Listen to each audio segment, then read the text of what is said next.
Today we are going to read Snow White and the Seven Dwarfs.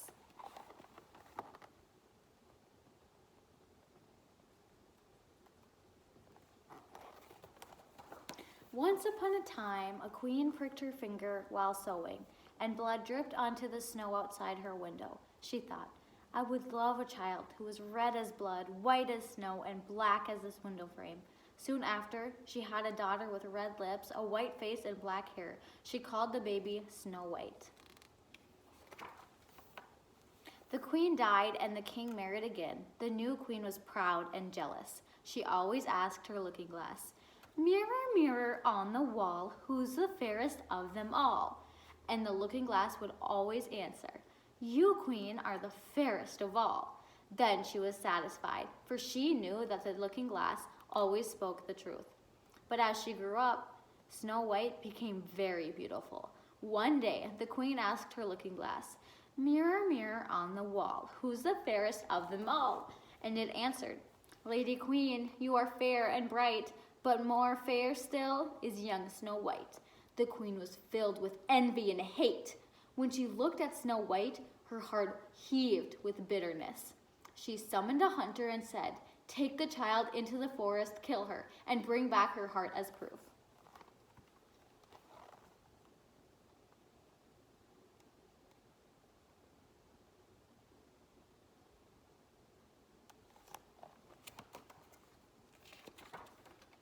The huntsman led Snow White into the forest, but he couldn't bring himself to kill her.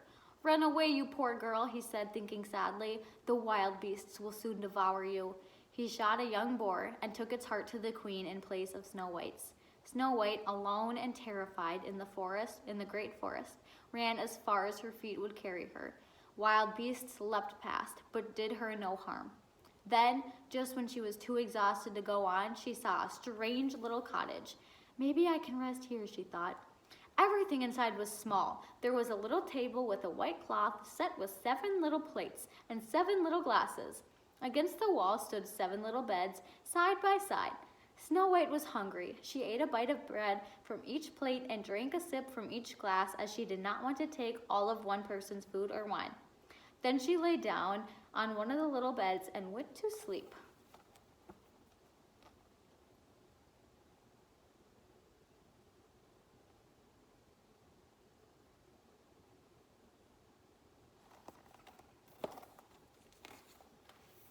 When it was dark, 7 dwarfs came home to the cottage. They had been digging for gold in the mountains, and as they did each day. Who has been sitting on my chair? Asked the first dwarf. Who has been eating off my plate? Asked the second. Who has been cutting with my knife? Asked the third. Who has been using my fork? Asked the fourth. Who has been nibbling on my bread? Asked the fifth. Who has been sipping from my glass? Asked the sixth. Then the 7th dwarf cried, Who is sleeping in my bed? Astonished, they brought their lanterns to look. Oh, heavens, they whispered. What a lovely girl. Don't wake her up. When Snow White opened her eyes the next morning, she was frightened to see the dwarfs, but they were kind and friendly and asked who she was. My name is Snow White, she said, and she told them everything that had happened to her.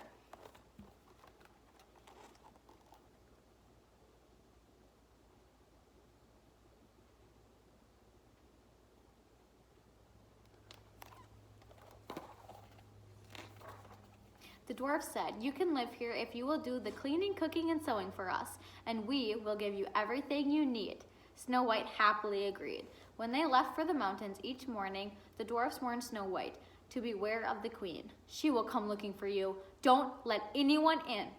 And while they were gone, Snow White gladly took care of the cottage, stitched torn clothes, and cooked and baked. The queen believed Snow White was dead until one day she asked her looking glass, Mirror, mirror on the wall, who in this land is fairest of all? And it answered, Oh, queen, you are the fairest of all, I see.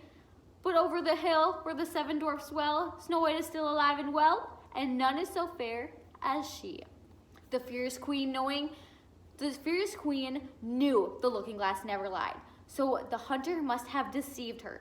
She was filled with envy and hate and could think of nothing but how to kill Snow White. She disguised herself as an old peddler and traveled to the 7 dwarfs' cottage. She knocked on the door calling, Pretty things for sale, very cheap. Snow White suspected nothing. She opened the door, saw the old peddler's basket of bright laces, and bought one.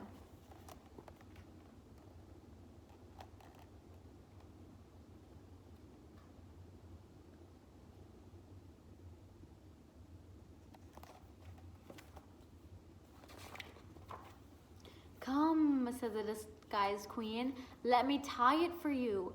She tightened the lace around Snow White's dress so quickly that the poor girl fell to the floor. When the dwarfs came home, their dear Snow White looked lifeless. But they cut the lace, and slowly she began to breathe again. She told the dwarfs about the peddler. "That was the wicked queen," they said. "You must not let anyone in." At the castle, the queen asked her looking-glass, "Mirror, mirror on the wall, who in this land is the fairest of all?" And still it answered, "Oh, queen, you are fairest of all I see, but over the hill where the 7 dwarfs dwell, Snow White is still alive and well, and none is so fair as she." The queen's heart filled with anger. She soaked a hair comb in poison and disguised herself as a villager. This time, Snow White wouldn't open the door, but the disguised queen waved the comb outside the window. Snow White liked it and opened the window. The queen slid the comb into her hair, and the girl fell down as if she was dead.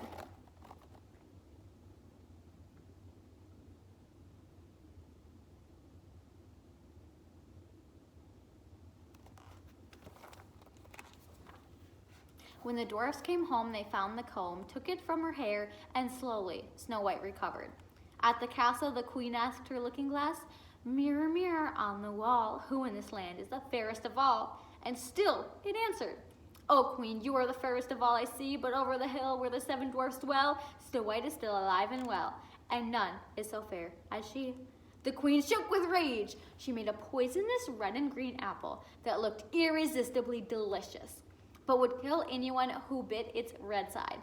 She knocked at the cottage, disguised as a kitchen maid. Snow White called, "I cannot open the door." "Are you afraid?" asked the kitchen maid. "My beautiful apple is harmless, see?" And she bit a piece from the green side. Snow White longed for that delicious-looking fruit, and seeing it did not harm the maid, she bit the red side and fell down dead.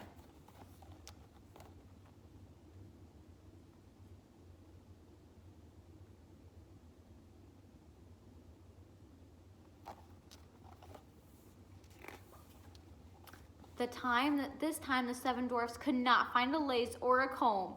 They laid Snow White in a glass coffin out in the mountainside, watched over her, and wept. Snow White lay in the coffin a long, long time. Her skin stayed white as snow, her lips red as blood, and her hair black as an ebony window frame.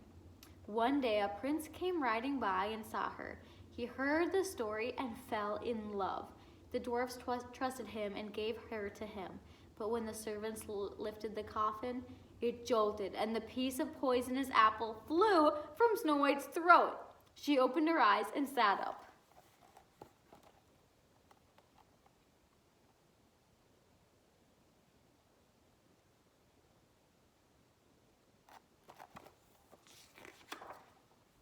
The prince, full of joy, said, "I love you more than everything in the world. Marry me." Snow White said yes, and their wedding was held with great splendor. The wicked queen asked her looking-glass, "Mirror, mirror on the wall, who in this land is the fairest of all?" And it answered, "Oh, queen, you are the fairest this side of the hill. Beyond, the new princess is far fairer still." Then the queen was consumed with hate and went to see the new young princess. When she recognized Snow White, her eyes widened in rage and fear. Servants with tongs brought red, hot iron shoes from the fire, and she danced in them until she dropped down dead. The next story we will read is Rapunzel. That was the end of this story.